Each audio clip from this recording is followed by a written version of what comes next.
Habari na karibu katika Ufunuo wa Ufunuo, njia ya unabii ya Biblia inayofikia kiini cha mafumbo ya unabii. Jina langu ni Alan Dubre, na ukipata kitu kutokana na mafundisho haya, kumbuka kupenda, kushiriki na kujisajili. Na usisahau, tuna tafsiri 10 za lugha za ziada kwenye kisanduku cha maelezo chini ya kila fundisho, ili kurahisisha kushiriki na familia na marafiki kote ulimwenguni. Nani angefaidika na lugha hizo? Sasa tukisema hivyo, tutaingia katika sehemu maalumu ya maandiko hapa leo. Neno hili hapa katika 2 wa Korintho sura ya 12. Sasa kama umekuwa ukifuatilia mafundisho machache yaliyopita, kama umekuwa ukifuatilia katika video fupi ambazo sisi pia tunafuatilia, unaelewa kwamba mwisho wa siku hautokani na Injili ya Mathayo katika hotuba yake. Lakini Mathayo, Marko, Luka mwishowe wa mwisho watakuwa wa kwanza watakuwa wa mwisho. Inaigiza Luka, Marko na Mathayo. Ni hotuba ya Luka, kisha hotuba ya Marko, kisha hotuba ya Mathayo. Ni ufunuo wa kipindi cha wakati kilichotajwa hapo juu, na miaka 14. Na wakati hili lilipoanza miaka 8 iliyopita, ambalo tumekuwa tukifundisha kutoka kwa chaneli yetu nyingine Ministry Revealed kwa miaka 8, wakati hili lilipoanza kwa mara ya kwanza na miaka 14, sehemu hii hapo juu ilikuwa siri kubwa zaidi. Ni chini ya miaka 15, lakini ni wazi zaidi ya miaka 14. Siku ngapi? Ilipo muda gani? Naam, tumefichua tangu wakati huo kwamba ni siku 50, nami nitakufichulia muhtasari wake.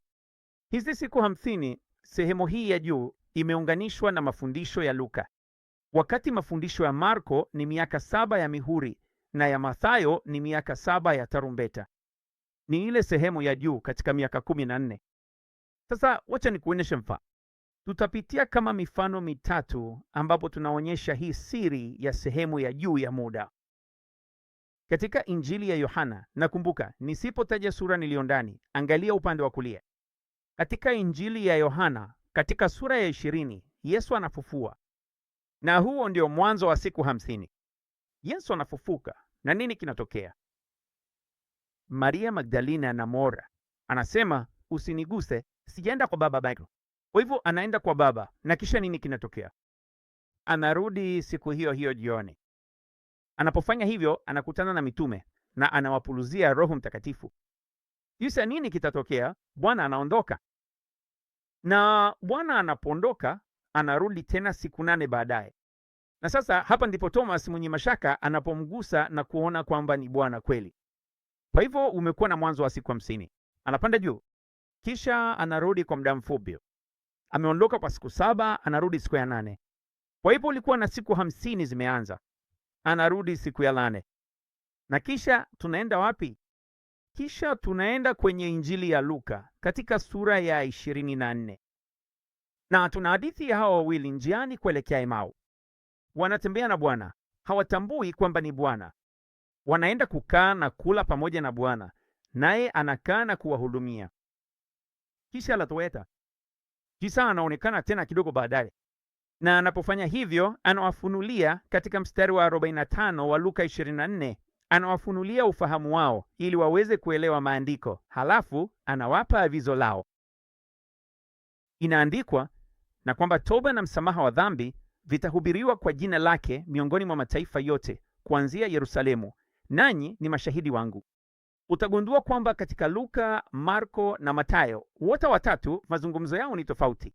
Hiyo ni kwa sababu kuna maana ya kinabii katika siku za mwisho kwa sehemu hizo tatu. Sasa tunaona nini kinatokea kwa kundi hili. Hao ndio pekee wanaoambiwa kuanzia Yerusalemu. Hao ndio pekee wanaoambiwa kwamba wao ni mashahidi wake. Kipindi hiki kinadumu kwa muda gani? Sasa siku ya 8 ni nini? Siku ya 8 nyingine. Siku inaanza lini?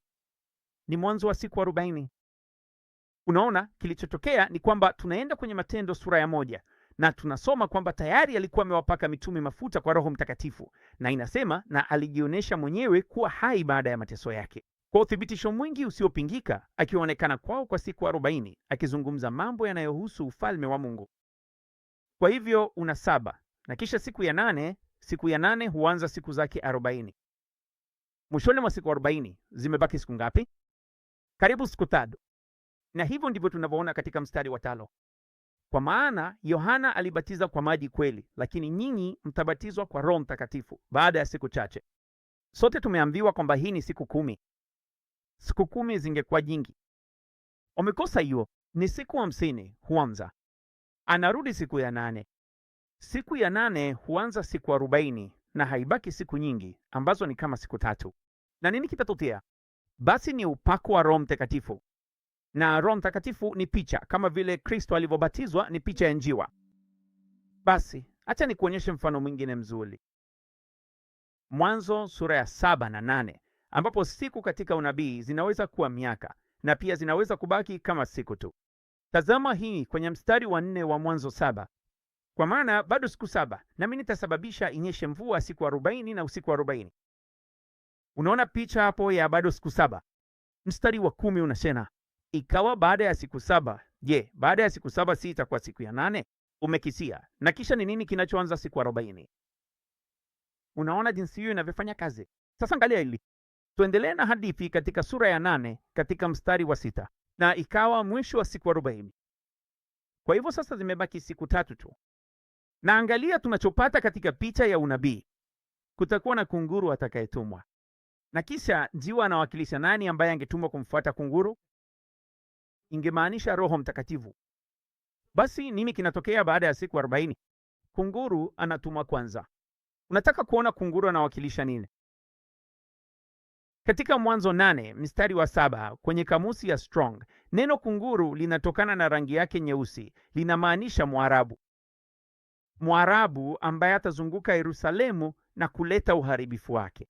Mwishoni mwa siku 50, mwanzoni mwa miaka 14, itakuwa ni kwa Mwarabu huyu anayewakilishwa kuwa kunguru. Sasa angalia hili. Huwa hutoka nje baada ya siku 50. Kwa hivyo kunguru anafanya nini?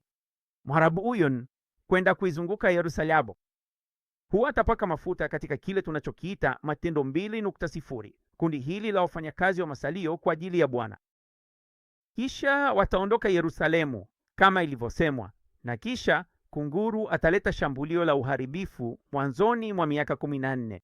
Unataka nikuonyeshe hii hapa katika Mwanzo 8. Katika mstari wa 10 na mstari wa 12, angalia tunachopata. Akasubiri tena siku 7 nyingine kama miaka 7 ya mihuri, na akasubiri tena siku 7 nyingine kama miaka 7 ya tarumbeta. Lakini angalia neno akasubiri katika mstari wa 10 ni neno la dhiki, maumivu, huzuni, uchungu. Lakini angalia ni neno lile lile, lakini pia sio. Linamaanisha kabisa kusubiri, kama vile kungoja na kuwa na subira. Kwa nini? Kwa sababu hii inaanza miaka 14 kwa shambulio la taifa dhidi ya taifa, ufalme dhidi ya ufalme, na inaanza na kunguru, Mwarabu anayelileta shambulio dhidi ya Yerusalemu mwishoni mwa mwaka, mwisho wa siku 50. Je, hilo si jambo la ajabu? Sasa angalia hii hotuba ya Luka. Kama utakumbuka, hotuba ya Luka kwa sababu fulani ndiyo pekee iliyo na mstari wa kabla ya dhiki. Ni Luka 21 mstari wa 36. Kwa hiyo kesheni mkiomba kila wakati, ili mpate kuhesabiwa kuwa mmestahili kuokoka katika haya yote yatakayotokea na kusimama mbele za Mwana wa Adamu. Unaona inachosema katika hotuba ya Luka kuhusu kuokoka mambo haya yote, ambayo inamaanisha hata kuokoka kila kitu kinachoorodheshwa katika hotuba ya Luka. Hiyo ni kwa sababu siku 50 zinaanza na kuokolewa kwa bibi harusi kabla ya dhiki. Sasa angalia, bado tuko katika Luka sura ya 21 kuanzia mstari wa 10. Ndipo akawaambia, taifa litaondoka kupigana na taifa, ufalme kupigana na ufalme. Kutakuwa na matetemeko makubwa ya ardhi sehemu mbalimbali, njaa na tauni. Lakini endelea hili, unapata hili tu katika hotuba ya Luka. Lakini kabla ya haya yote, maana yake hiki kitakuwa kipindi cha wakati ambacho kitakuwa mbele ya taifa dhidi ya taifa, ufalme dhidi ya ufalme. Taifa dhidi ya taifa, ufalme dhidi ya ufalme. Kama tutakavyoona, ni mpanda farasi mwekundu. Ni nini kinachokuja mbele ya mpanda farasi mwekundu? Mpanda farasi mweupe. Lakini kabla ya haya yote ni kipindi cha siku 40 cha wakati wa Mwana wa Adamu, kikija kama siku 40 za Nuhu.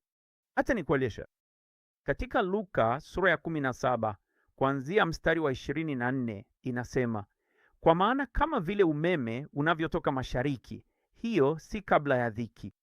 Huyo ndiye anayezungumzia kuhusu baada ya dhuluma, ambayo umesoma katika hotuba ya Mathayo sura ya 24 mstari wa 27, ambapo katika 29 inasema, na ni kuja kwa Mwana wa Adamu, si ndani. Lakini neno hili katika nguvu katika Mathayo pekee linamaanisha juu ya mawingu. Huu ndio wakati anaporudi juu ya mawingu kama radi kutoka upande mmoja kwa mwingine. Hiki ndicho anachozungumzia katika Luka 17. Sasa sikiliza kinachofuata katika mstari wa 25 wa Luka 17. Lakini kwanza, sauti inafahamika hasa. Lakini kabla ya haya yote, lakini kabla ya haya yote ndicho kipindi. Anaendelea kusema kwamba siku zake zitakuwa kama za Nuhu, na zinawakilisha siku 40 kama za Nuhu. Hilo si jambo la kuchekesha? Hilo alivutie kulionyesha tu kwamba siku 40. Hapa kulikuwa na picha kutoka siku 40 za mwana wa Adamu, kuanzia mwisho wa Yohana kuingia katika Luka na katika Matendo 1 kama siku 40 za mwana wa Adamu. Na hapa anatuambia kwamba siku zake zingekuwa kama siku 40 za Nuhu. Unaona, ni hadithi ile ile. Lakini basi anafanya nini? Bwana anafanya nini hapa katika siku hizi 40? Anaonya kwamba Yerusalemu iko karibu kuzingirwa. Maitisa, kushambuliwa na kuharibiwa. Nadhani kwa kunguru wa Kiarabu mbele ya Roho Mtakatifu. Sasa itazungukwa na kunguru, lakini haitoshambuliwa hadi mwisho wa siku ya 50, upako wa Roho Mtakatifu, kwa sababu unaanza kama ulivyoona mwanzoni mwa miaka 14. Ni wakati wa mpanda farasi mwekundu. Kwa hivyo sasa angalia. Kumbuka, nilisema Yesu anaonya. Sasa nyuma kwenye Luka 21 mstari wa 20 inasema, huyu ndiye Bwana ambaye angekuwa anaonya wakati yuko hapa kama mwana wa Adamu kwa siku 40. Inasema, na mtakapoona Yerusalemu imezungukwa na majeshi, basi jueni kwamba ukiwa wake umekaribia, na wale walioko Yudea wakimbie na waondoke katikati yake, kwa maana hizi ndizo siku za kisasi, ili mambo yote yaliyoandikwa yatimie. Unaona, nao wataanguka kwa upanga na watachukuliwa mateka kwenda katika mataifa yote, na Yerusalemu itakanyagwa na watu wa mataifa mpaka nyakati za watu wa mataifa zitimie. Kumbuka, hii ni sehemu ya lakini kwanza. Kuna jambo moja tu linalokuja kabla ya mpanda farasi mwekundu, nalo ni mpanda farasi mweupe, mwana wa Adamu, anayekuja kwa siku 40 katika kipindi hicho kilicho juu. Kama umeangalia mafundisho yaliyopita, umeelewa kutoka kwenye mazungumzo ya Luka sura ya 21 mstari wa 25 hadi 28. Kutakuwa na ishara katika jua, mwezi na nyota, mataifa yakiwa yamechanganyikiwa. Mioyo ya watu itazimia kwa hofu ya kuona yanayokuja juu ya dunia. Inasema, na ndipo watamuona mwana wa Adamu akija ndani, na hapa kweli ni ndani ya wingu kwa nguvu na utukufu mkuu. Huyu ndiye mwana wa Adamu anayekuja kuanza siku zake 40 kama mpanda farasi mweupe. Sasa tazama hii katika kitabu cha Isaya sura ya 9. Tunaona kwamba kutakuwa na dhiki nyepesi, ikimaanisha mwanzo wa dhiki. Hiyo itaanza katika mfano wa kinabii katika nchi ya Naftali na Zabuloni, ambayo ni mfano wa Haifa na Tel Aviv. Itakuwa vita fupi na nyepesi itakayoanza wakati wa harusi ya siku 7 mbinguni. Na kisha nini kitapokea? Watu waliotembea gizani wameona nuru kubwa, na wanaangalia inahusiana na nini. Kwa maana kwetu sisi mtoto amezaliwa, tumepewa mtoto wa kiume. Hiyo ni picha ya nini? Kuzaliwa kwa Kristo. Na kuzaliwa kwa Kristo, hadithi ni ipi? Siku 40 unataya siku 7 huko Haifa na Tel Aviv, na kisha una mwana wa Adamu akija kwa siku 40. Sasa angalia hili. Mbele ya Shamu na Wafilisti nyuma yao wanaleta shambulio la kuteketeza Yerusalemu na kuiharibu katika picha hiyo hiyo ya siku 50. Sasa tunasema hili. Tazama hotuba ya Mathayo ya Faranin katika mstari wa 8, kwa maana taifa litainuka dhidi ya taifa na ufalme dhidi ya ufalme.